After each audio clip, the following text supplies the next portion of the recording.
people are hurting out there and people don't talk about it. And it's like, people need to hear this, the dirty, the ugly, like this stuff. Like there's so many women who went through what we went through.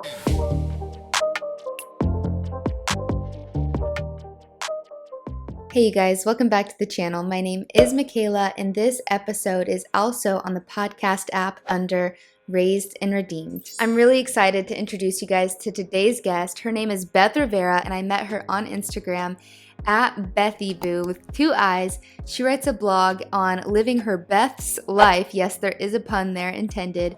Believe it or not, I know it sounds like we've been best friends for many years, but we actually just met while filming this video.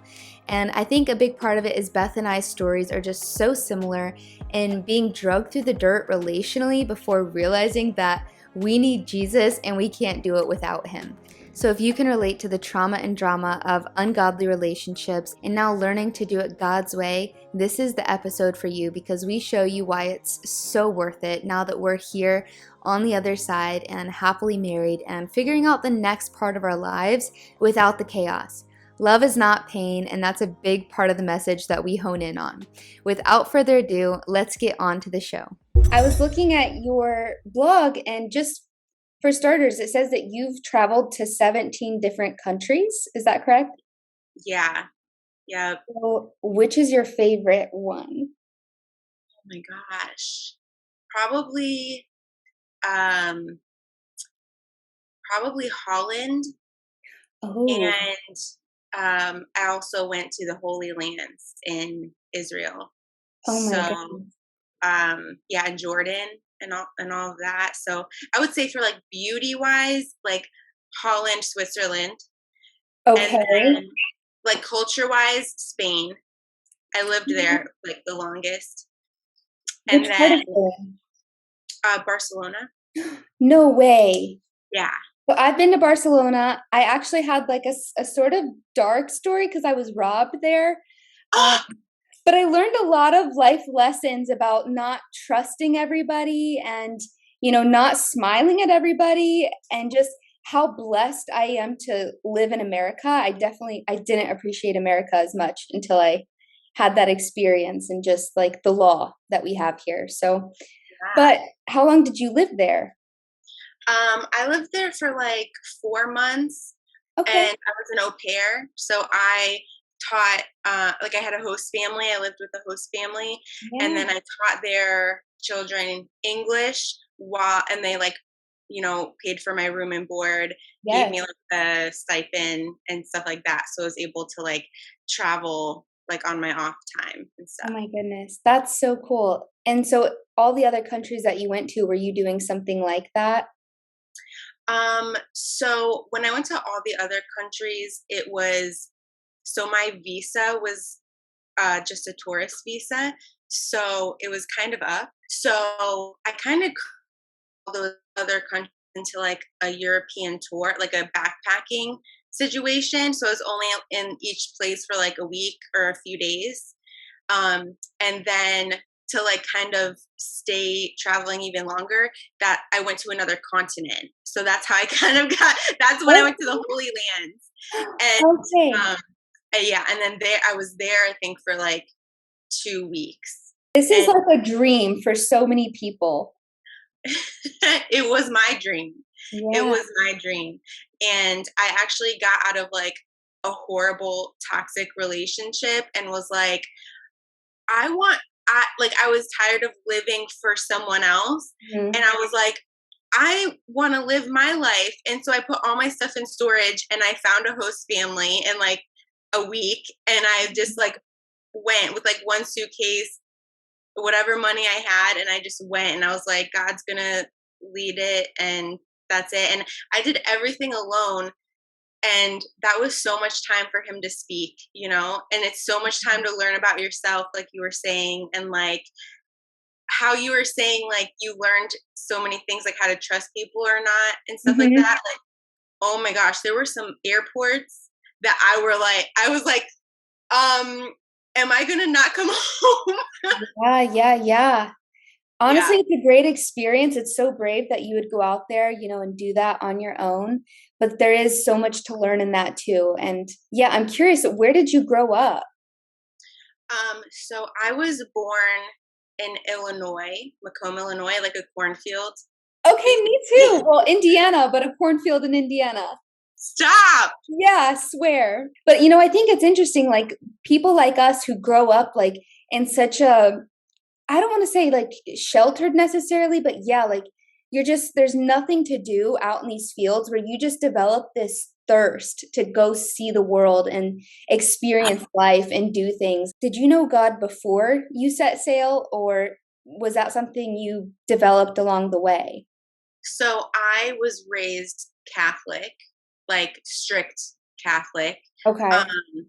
so I knew who Jesus was. I knew God. I knew like works-based faith. Like I knew that like there's like good and bad and this moral compass and stuff like that. But I didn't know Christ. You know what I mean? Yeah, And I was not saved at all. Nope, nope, nope. So like I always had a relationship with Jesus, like because I had, and we'll get to this, at some point, but like I did not have an easy childhood. And yeah. so I did, as a child, draw near to him Mhm.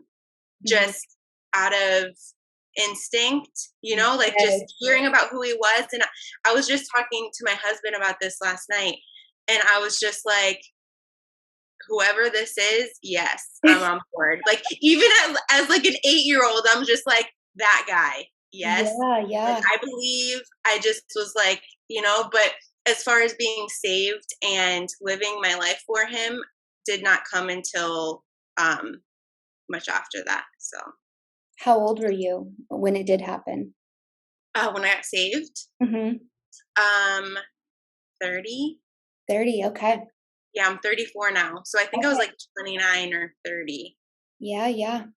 Yeah. So when you were little and you were relating to God, because I have, a similar thing where everything was just so dark in my upbringing and in my childhood that I was always praying to God, but I didn't really recognize, like I recognized the Holy Spirit and I recognized God the Father, but I didn't understand Jesus. That part was just very warped for me, because nobody lived like Christ in my childhood growing up. So that part was a big disconnect, but I knew that God existed and I prayed to God.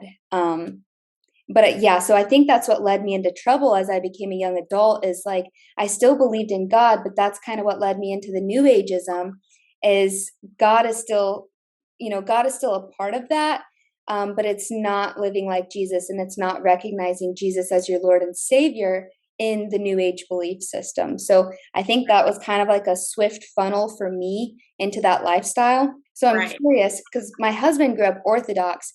So for him, like that's a really strict religious upbringing. And he's like, no, for me, he's like, Christ has always been God, but that doesn't mean that I always believed in Christ or like in God. Mhm. So I don't know if you can relate to that growing up Catholic, where um, like was Christ and God always that was always the same for you? Was there ever a disconnect in the Jesus component?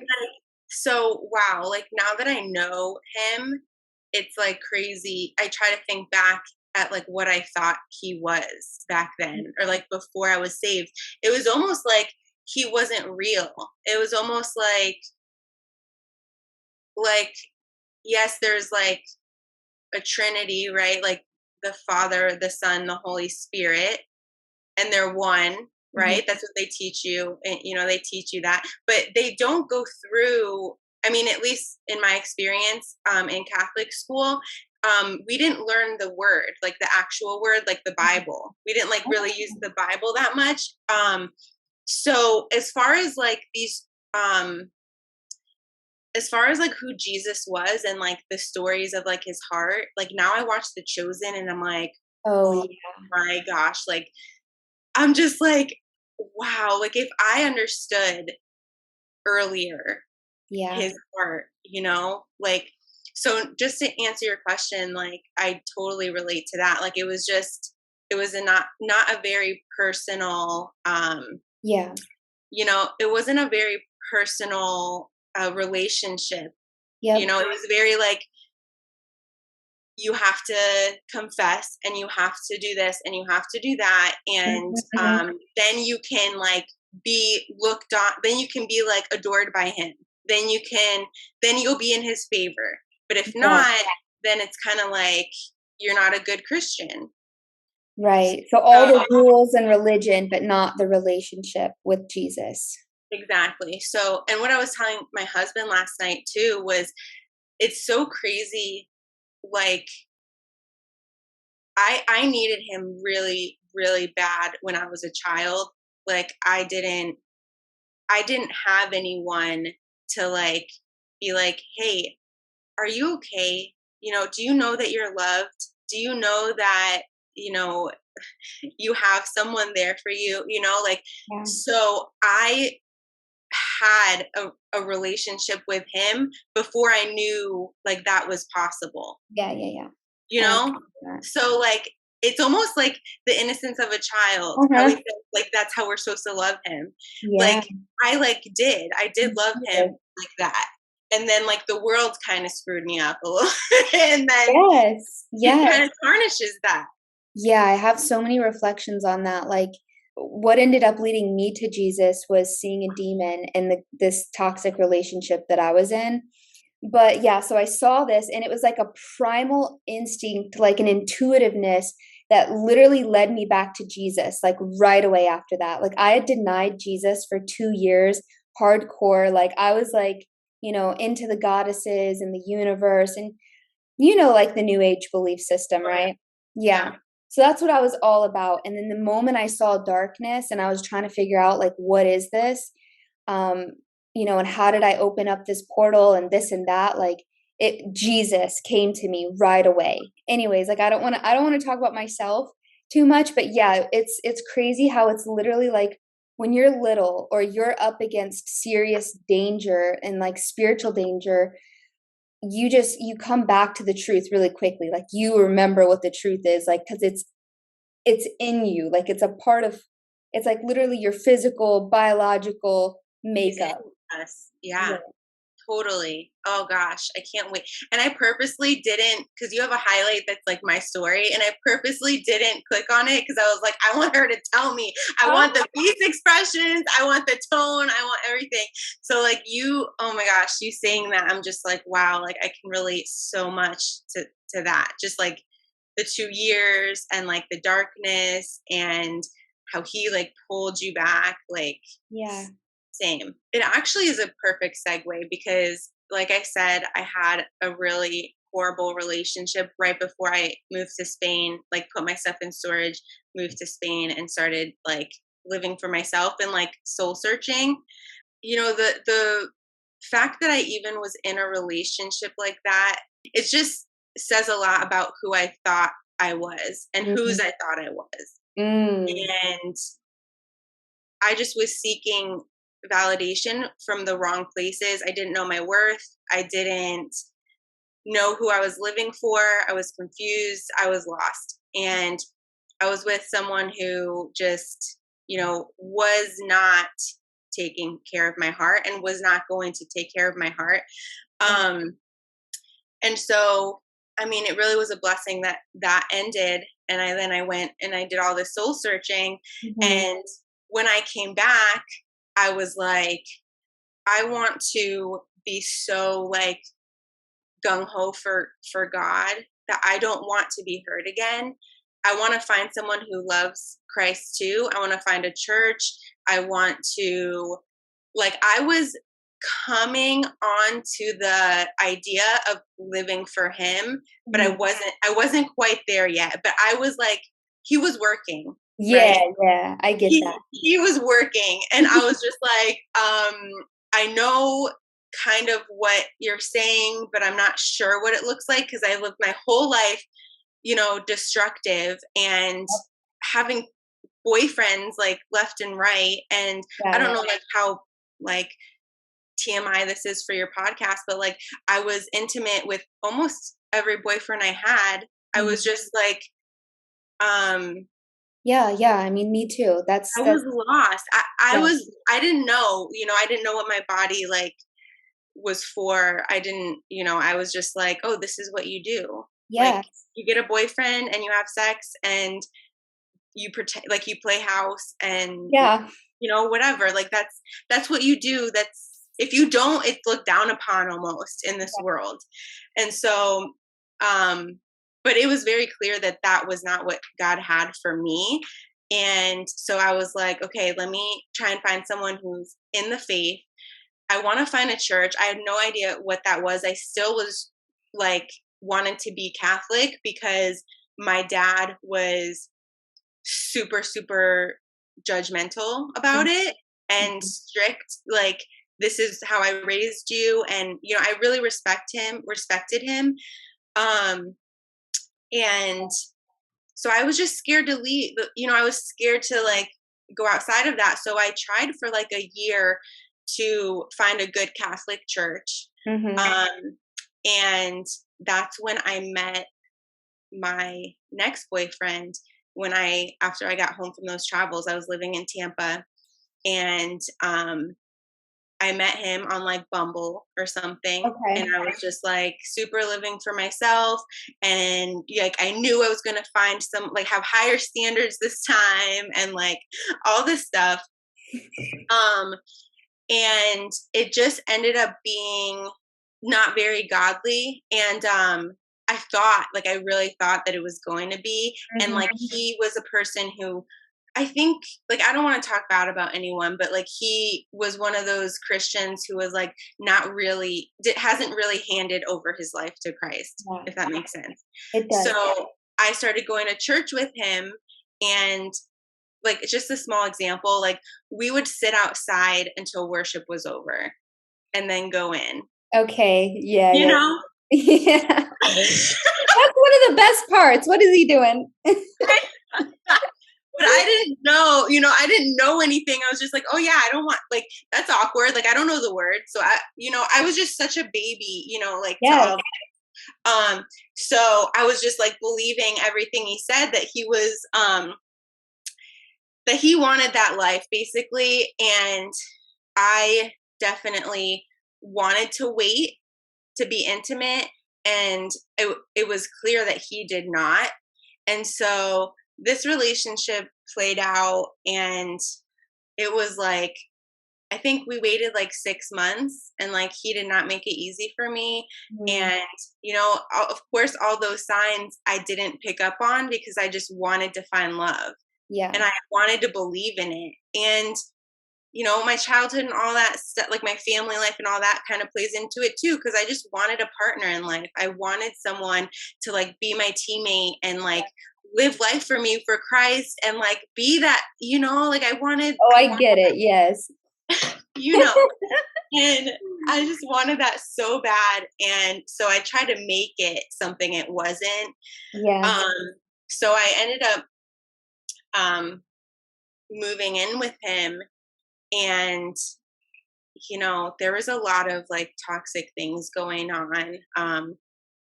Like we really weren't even going to church at this point. He would not serve with me.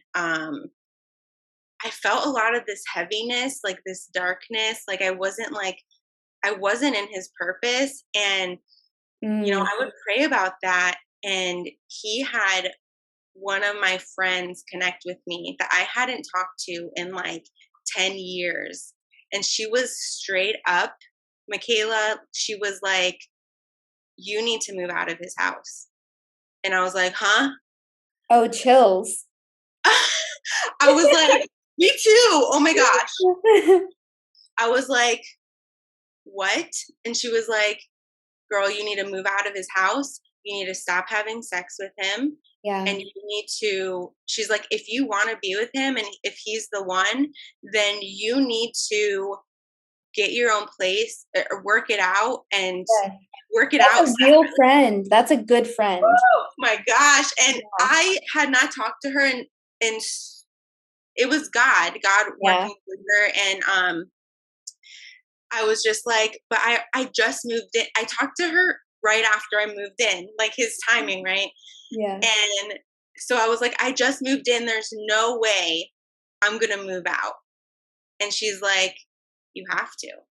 And I was like, I knew she was right. I knew Yeah, she was yeah, yeah. right. I was like, man, in my head, I'm like, that's not going to happen, but maybe I can honor God in another way. Like maybe Yeah. I can, you know, break this down to my boyfriend and we can figure it out.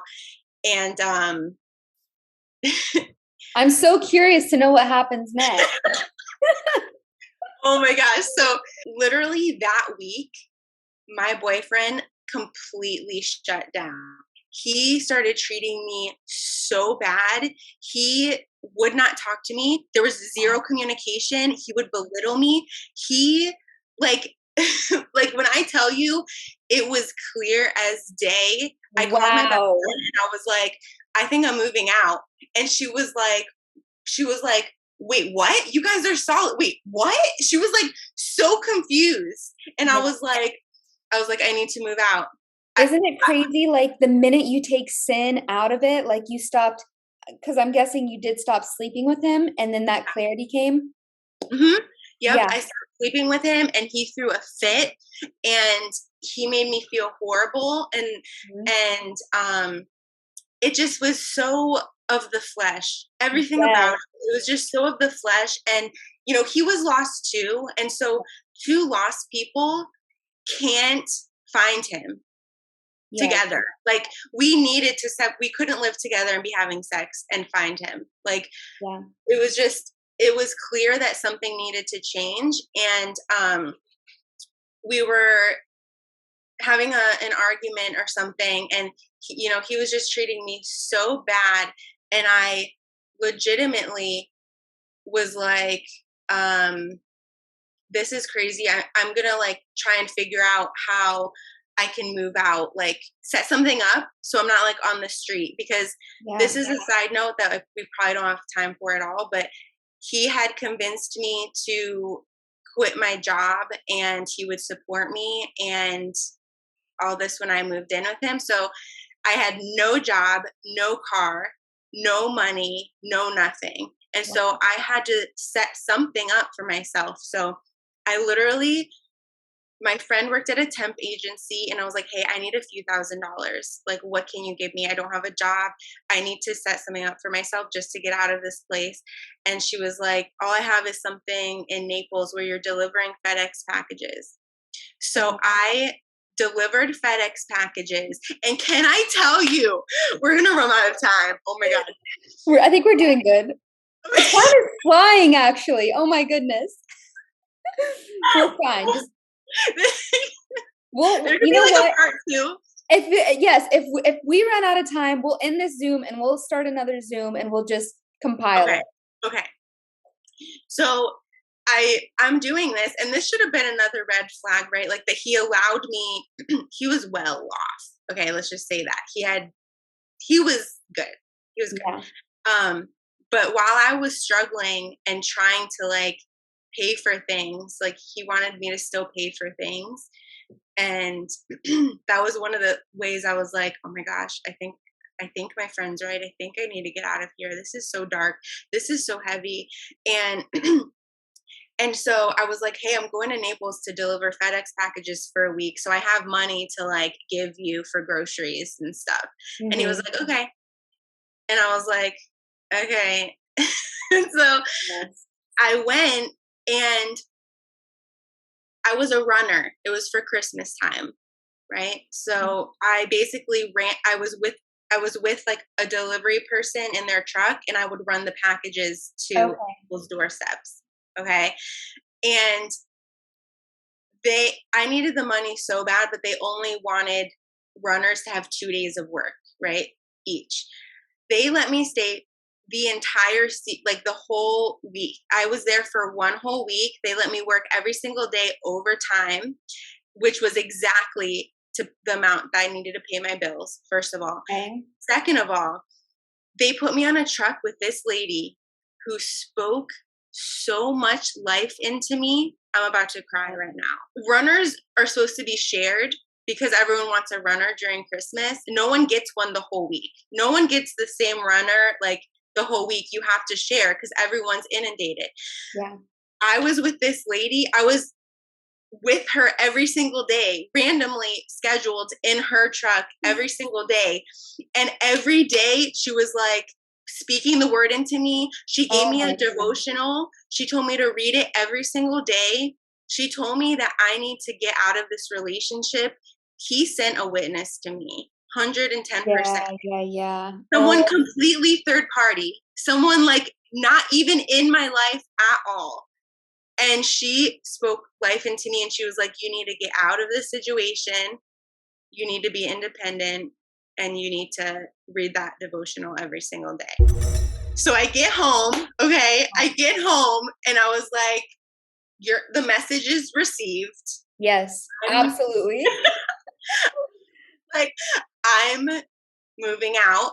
And I called my friend Kelly from high school because I knew that she had a house with an extra room. And I Yeah. was like, can I sleep in your house until I figure it out?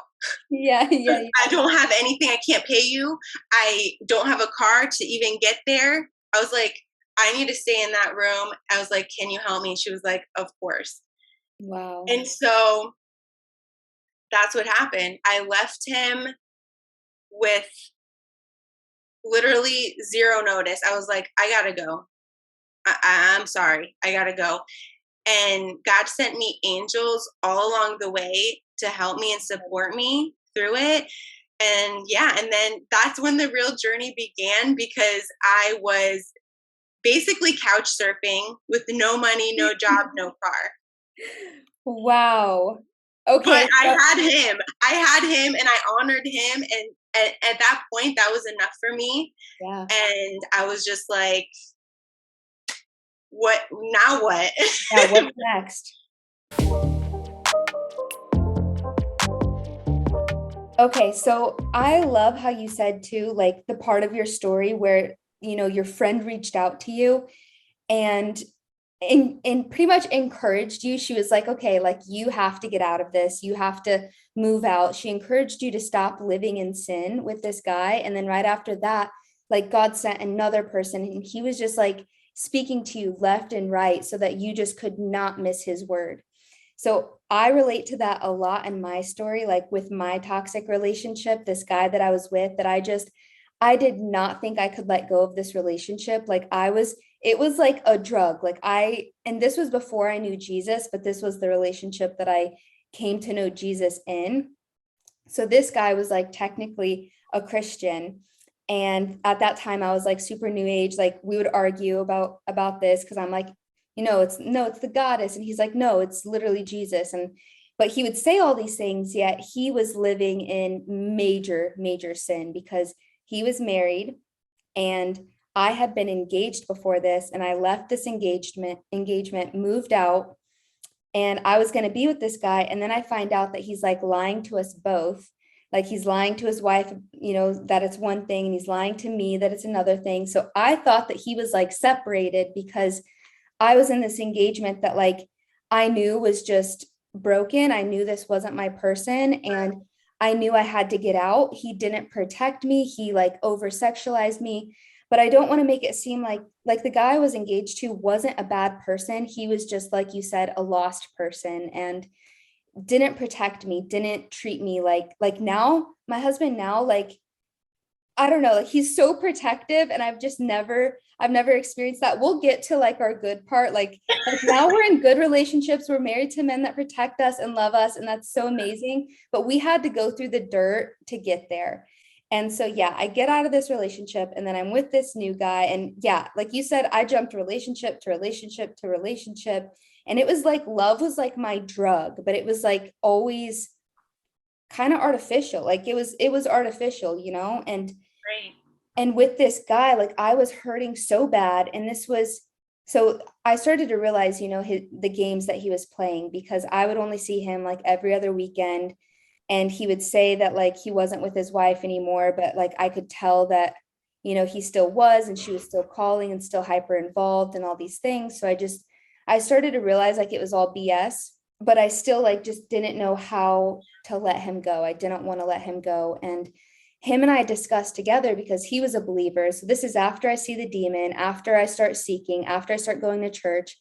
And I went to a women's like study group, and my friend Tammy was telling me, she was like, God isn't the God of confusion. And she was like, this is because I I was like, was I don't know. just gonna say that.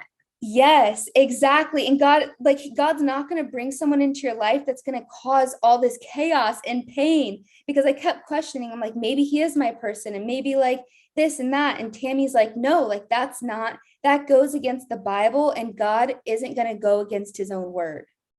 And I did not want to accept that, but I was like, you know what? We decided we were going to be abstinent to see, like, is this something of the flesh, or is this real? Because him and I were both equally as lost. And it would have been a big change for him. Like, he would have moved out. He had 3 kids, a wife, and I would have been a stepmom in this whole crazy shenanigans. And so we both like were really like, okay, like, is this really, or is it not? And so we were going to be abstinent. And the more we got abstinent, yeah, it was like the more distance just naturally grew and grew and grew between us. We took this sin out, and I began to develop these boundaries, like you talked about, where I was like, okay, I'm not going to let him take my power away, because I felt that like I gave into him and I gave into him. And then I would try to be abstinent again. And then he'd come for the weekend again. And I just felt like after a while, I realized like, no, the demonic is really leading his life, and he's coming here not to love me, but to conquer me and to prove something to himself every time. And so I stopped giving myself to him, and he was like vicious. A switch flipped, and I saw him for his true colors after that. And I got really convicted. And I haven't even shared this really. Like, I haven't, oh my God, like, I have not really talked about this. I've typed it out here and there and like made little comments like toxic, ungodly relationship, but I've not really like fully went into it yet. But I feel like you've been so real and vulnerable, and like with your stuff, a share for a share. I'm just as messed Yeah. up, and God brought me out of similar People need crazy. to hear that. People are hurting out there, and people don't talk about it. And it's like people need to hear this, the dirty, the ugly, like this stuff. Like there's so many women who went through what we went through. Yes, I was literally the dirty, shameful mistress. And I really was that for like, honestly, my whole life. It's what I knew. It's like how I grew up. My dad like only dated strippers, and my mom was a stripper, and like everybody cheated on everybody. And I was always the girl that like would be able to be with the guy in secret, but I was never like the one that he prized out in public. And so this just followed me, followed me, followed me until I was in this relationship. And that's, yeah, Jesus just, he began to protect me because I didn't know how to protect myself. And he was showing me, like, no, this is how we're going to do it. Like, this is how you date. This is what love is like, because I had that so messed up for so long. And yeah, I wouldn't have figured that out had I not, like, I started coming to God's house. I started learning God's word, and I wasn't super convinced yet. Like, I still wasn't super sure about Jesus, but I was like, let me try this out. And so I just started living out his word. And the more I practiced it, my life just got better and better and better. And this chaos and pain just like, began to dissipate. Like, it was like I was no longer bringing hell up into my life the more I followed the Bible. And then came the next part of like praying to God, because like I'm vocal, I'm telling people, what Jesus is doing, but I still wasn't super sure. Like, I know this is God, but is this Jesus? Because that was my whole confusion. And then he came to me in a dream, and it was literally like a God dream. Like, some dreams are just dreams. This, I had like 2 God dreams back to back where he saved me from hell. And Oh so my I God, knew, I was like, okay, like, right now. yes, yeah, I was like paralyzed, couldn't move. I knew I was in hell. And I like saw this light coming from a distance, and it literally had like a vibration sound to it. And it was like the sun that just came all around me. And like my body was fighting, fighting, fighting. And the minute I even saw a glimpse of light, I felt rest for like the first time. And then through this sun came the face of Jesus. And I woke up and I was like, okay, this is Jesus. Like, this is Jesus doing all of this. Hey, you guys, if you're in a relationship and trying to figure out if he's the one, Or maybe you're recently single and taking a step back to figure out how to best go about finding the one. I have the ebook for you. Head over to the link in my bio or in the comment section from wherever you're listening to find my latest ebook, How to Know If He's the One. In this ebook, I share the worst of my relational mistakes and how Jesus finally showed me there was a better way. Gradually, he began to mend my heart, and I know he will do the same for you too. Without all of that, I wouldn't have found my husband now. And I'm curious because I was reading a part of your blog where you said you felt like you had a broken picker and you're giving yourself to all the wrong people, and how this is often a result of self-esteem issues, or maybe being raised to think that this behavior is normal, or even so far as associating chaos and pain with love. So now, like, do you run into that ever now that you are happily married, where you're like, okay, I'm not hurting, I'm not in pain, like, do you love me, like, is this real? Like, I still feel that sometimes, where I'm like, okay, there's no chaos, there's no pain, like, is this normal? Yeah. So, like, I will literally start an argument. Like, I have started an argument because I'm like, wait, like, why is this so peaceful? Like, isn't love, like, like, there was a transition for sure when I met my husband, because he is so good and he is so pure. And I was not used to someone actually loving me. Like I said in my blog, I thought love was pain. I thought like going through the hard times and, enabling each other, like loving each other for your flaws and your sin, and like still showing up, and like just darkness, just being in the dark, like, was love. And that's not true. Being in the light is love. Truth is love. And I had a big transition because my husband is the only man I've ever met that was good for me, that was healthy, that was who really could hold space for me and everything that I am, and love me unconditionally. Like, I thought I knew Jesus before I married him. Now I feel like 10 times closer to Jesus, because he loves how Jesus loves. And I did not know that was a thing. I just thought you like I don't know, like just a trauma ball, like both of you are like, and it's just like, it's crazy when you meet something stable and secure and with peace, like, and you're so used to love being harmful. It's hard to self-regulate sometimes. It is, because you get kind of uneasy. You're like, wait, there's no like push and pull, there's no like, I'm not having to prove myself to get love, like I can just be, like, it's different. You said how you grew attracted to somebody that was stable and available. And it was like, you started to become attracted to what was actually good for you rather than what wasn't good for you. And I can definitely like relate to that. And that's in that high point is like when I found my husband, but the pain and the trauma doesn't ever fully go away. And I don't know if you can relate to that. This is definitely something I feel alone with, where like, it's like, I'm so good. I'm so good with God. Like, we're doing the things, we're growing, we're healing, all these things. And then sometimes I feel like, I don't know, like, I feel like there's like parts of me that like tend towards self-destruction, where I don't know, like I almost like find my flesh like craving the pain still sometimes. And I'm like, no, like we're not doing that, but it's the same thing. Like, once an addict, always an addict, but you develop better coping mechanisms and you let God fill that space. And, you don't fill it with the temporary things that destroy you, but that doesn't mean that the urge won't still be there sometimes. I still have a long way to go. Like, if I'm being completely honest, like I am just now learning in therapy that a lot of what happened when I was younger was abuse.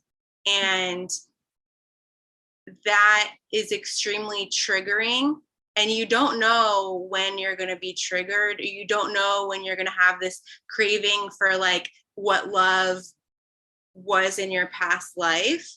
Yeah. And that causes a lot of tension. And, you know, this is why it's so, so, so important to be equally yoked, because a godly man will guard your heart.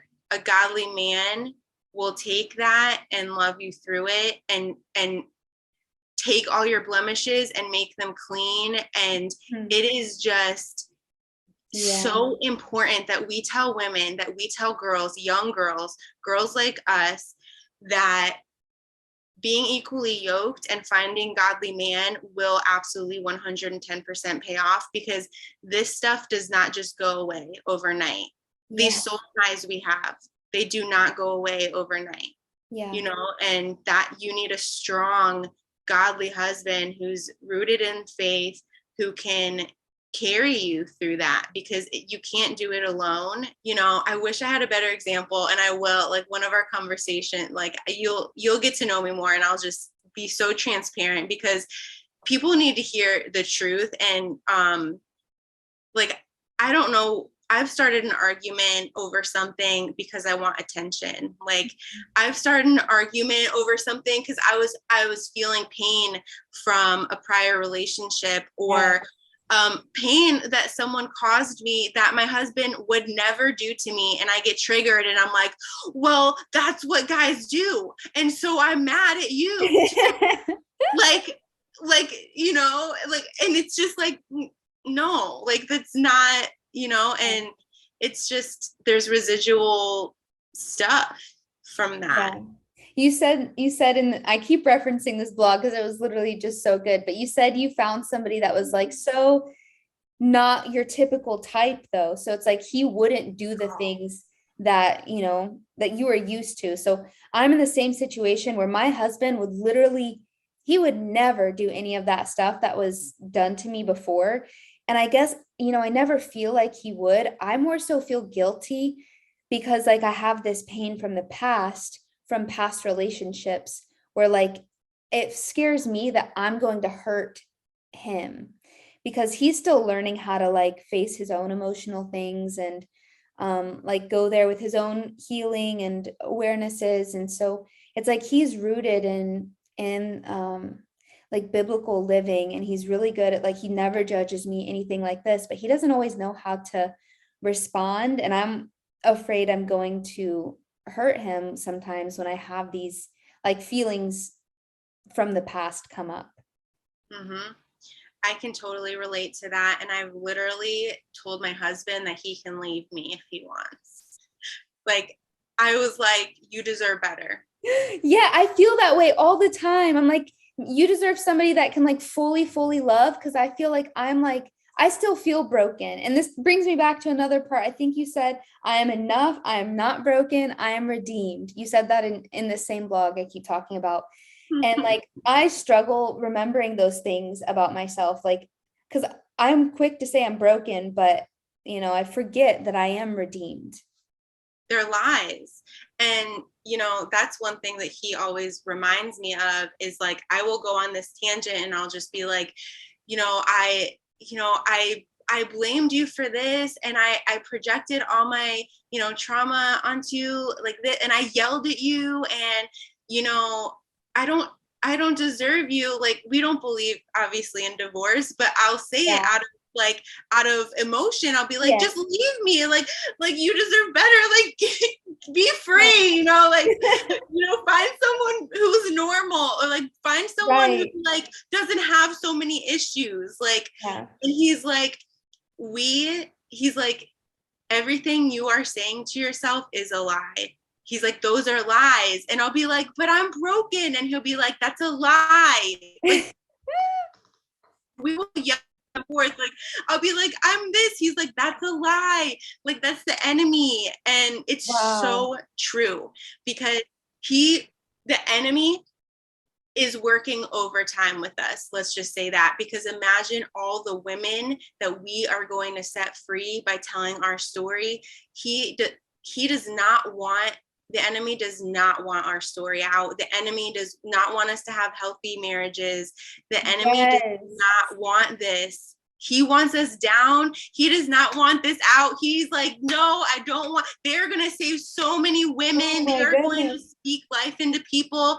Like, that's what you have to remember when you're saying that to yourself, when you're feeling that, because the enemy is working overtime with you. Yeah. I 100. feel that too. He is like consistently warring against me all the time, like be it with like comments or like snakes from the past coming out. Like V got a comment on his YouTube channel yesterday from somebody that apparently knew me in the past, like the BC version of me, and was just trying to like drag me through the dirt. And I'm like, well, thank goodness, like you knew all these things about me. So none of these things that this person just said are a surprise, but I just feel like I'm getting like jab kicked like left and right now. Just expect that and just know that that is not going to stop. And that is why you need the armor of God, because, and that is why you need a godly husband. You need godly community. You need women to lift you up, because the enemy is going to wait until you're weak, until you're vulnerable, until you're, feeling insecure. And that's when he attacks, because he knows he can get you down. He knows that if he can just stop you from having confidence or having belief in yourself, or, oh my gosh, I could just go all day about how much I'm attacked, and this past year, and how it's been for me, and how hard it was to start my blog, because like that is just a miracle. That is just like, when did you start it? You started it this year? I started it literally, I'm pretty sure I messaged you like a couple days after I started it. Really? Because I launched, and then I went like madhouse looking for other Christian influencers. And your page was my favorite page still now. And I've been looking at people's pages, and I just relate to you so much. And I love your page, and it's so real. And like, I have a little like, you can save posts on Instagram. Yeah. I have a content like board that like saves so much of your stuff to it. Because I love what you're doing. And I just feel like God, he knew this was going to happen. This conversation was going to happen.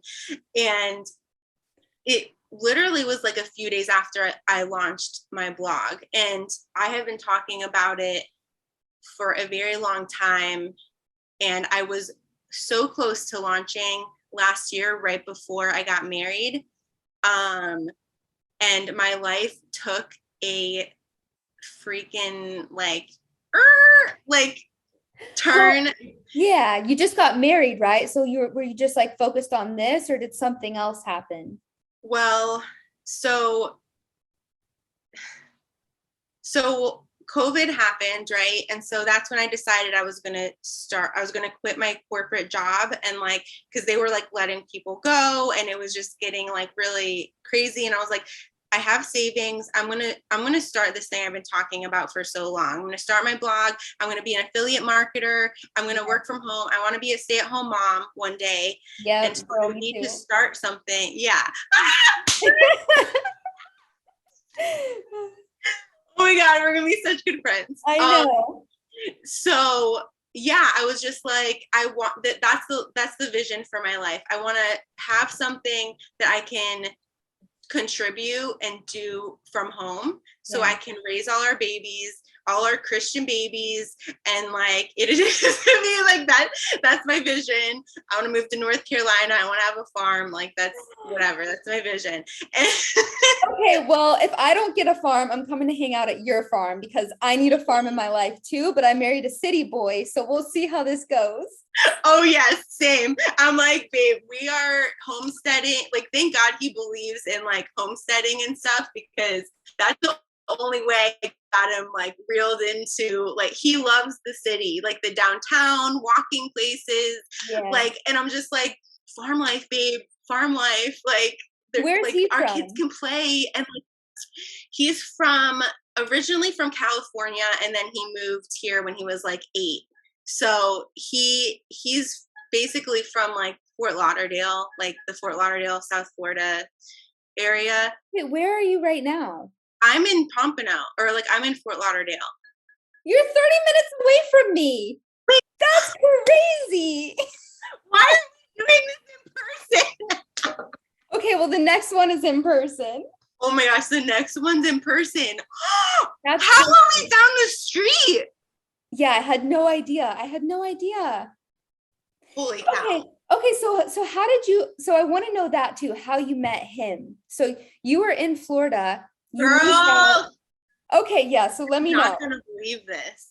So, you know that time frame where I was like couch surfing and like whatever. So my friend had to sell her house, and so I found like these 2 Peruvian ladies were renting out a room. So I went and I basically stayed there until I like found some type of job.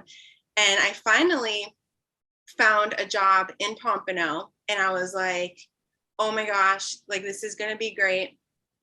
So I was like, let me find another room to rent that's like closer to work.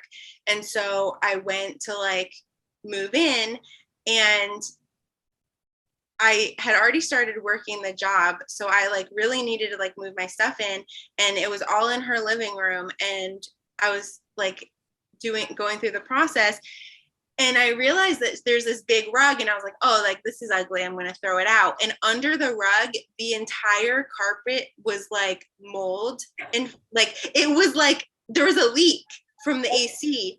And so it was like mold.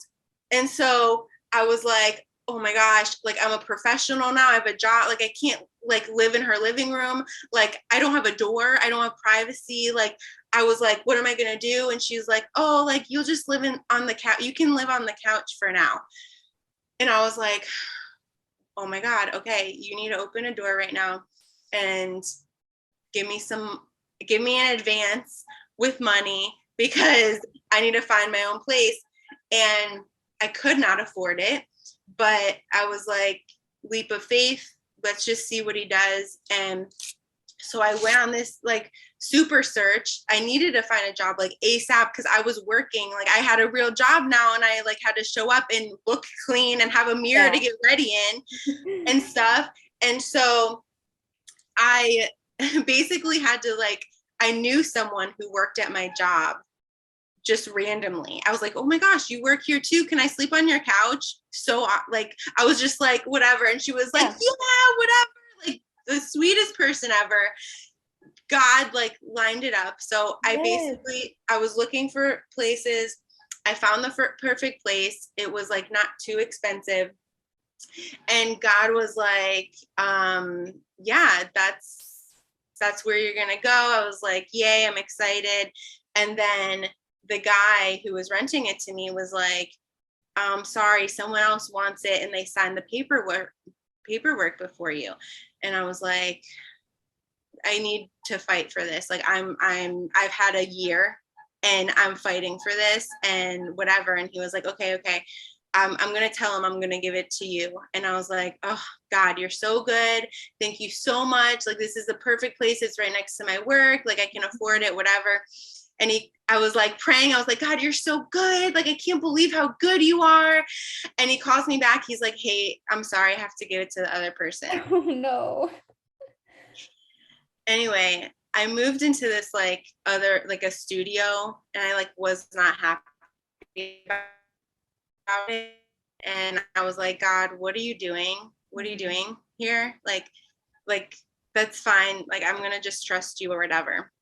Fast forward to now, I married my neighbor. Oh my goodness. That's why he put you there. Oh like, my goodness. And my other neighbor is my best friend and sister in Christ. Wow. Like, it's just insane. Like, all the things that came from living there. And I like went on this journey. Like, I found this room and I was like, this is fine. I'm going to save money. He was like, nope. And then I found this place. It was so perfect right next to work. He was like, nope again. And then I get in this studio, and I'm like, what reason could you possibly have for taking me through that year and then putting me through that, like, discouragement?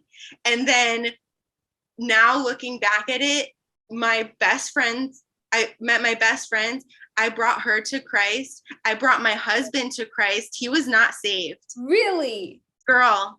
Okay, part 2 is going to be about this. Okay, yeah, yeah. Oh my God. What? Yes, yes. Oh my God, girl, I have so much to tell you. Oh I my have so much to God. tell you. So yeah, he was my neighbor. He lived right across the street. Literally, we could look into each other's windows. And it was just like, I was like, oh, he's super cute, but he's probably taken, whatever. Long story short, like, the first date, like, it felt like God was like, this is why. Yeah, he always knows best. This is why. Yeah. He always knows best. Yeah. So the next one will be about my husband getting saved. Yes. Oh my, so just a little like teaser, did he grow up in the faith at all? So he had a sort of a similar story. His family's Catholic. Okay.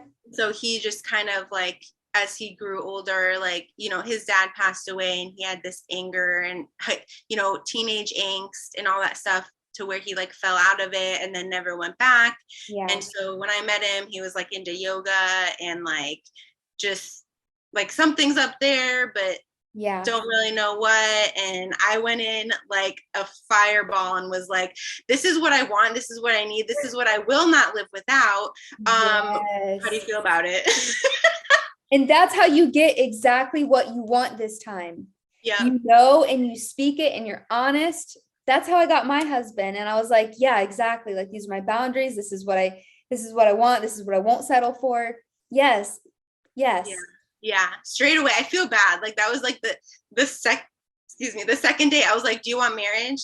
Like, what do you believe? Do you believe in God? No. Like, It's because that's what God had for you. So it was like, there's no time to waste. It was like that with my husband and I. Like, we were already talking about it, like, really quickly. And yeah, I feel like it's like when it's what God has for you, there's no, like, he doesn't mess around. It's not oh, we're dating for, I mean, and sometimes it is like long dating and all this, and you figure it out. But for the most part, like, we went through these long dating relationships, you and I, like, confusion, and is it the one? And now we're living together, and now we're not. And then when it was actually what God had for us, it was just boom. oh my gosh, for sure. Like, that was completely unexpected. And I went into it being like, maybe at least I'll have a friend. Like, at least I'll make a friend. And he asked to go to church with me. And it, honestly, God took it from there. That was it. So, All his timing, right? yeah, like, and my husband says all the time, he's like, I feel so bad that I wasn't even praying for you. Like, the grace and mercy that he has for sending me a godly woman when I wasn't even praying. And I was just like, that is the gift, like, that we have to openly receive. Like, he is so good. And he was able to use me. And it's just, he does more than we ask, think, or imagine. Like, that's so true. Yeah, he really does. It goes to show, like you said, like, his grace, his mercy, because we don't deserve it. There's nothing that we could have done to deserve it. No, not so at all. In this final stretch of episode 1 of this conversation, is there any final advice that you'd have for young women like us or new believers? I would say to pray without ceasing, because if you know that he's on your heart and you're in a situation that is getting in the way of you really stepping into your purpose, you need to find that strength. And the only way that you can do that is through prayer. That's how he's going to send you people. That's how he's going to speak to you. That's how he's going to move you. And just like encouraging them, like it is possible no matter what situation you're in, there is another side. And we are living proof of that. And hopefully we can just encourage someone. Yeah, I Yeah. love that. Thank you so much for having me on. Oh my gosh, this is my first podcast and this was the best experience. Like oh my gosh, I loved it so much. Yeah, thank you so much for being on. And so people can find you, because I know people are going to want to find you. What is your @ handle and your website? So my @ handle's Bethy Boo, BethiiBoo. Mm-hmm. And then my website is Living Her Beth's Life. So like Beth, like BETH. Yes, yes, yes. And I'll also link it in the comments.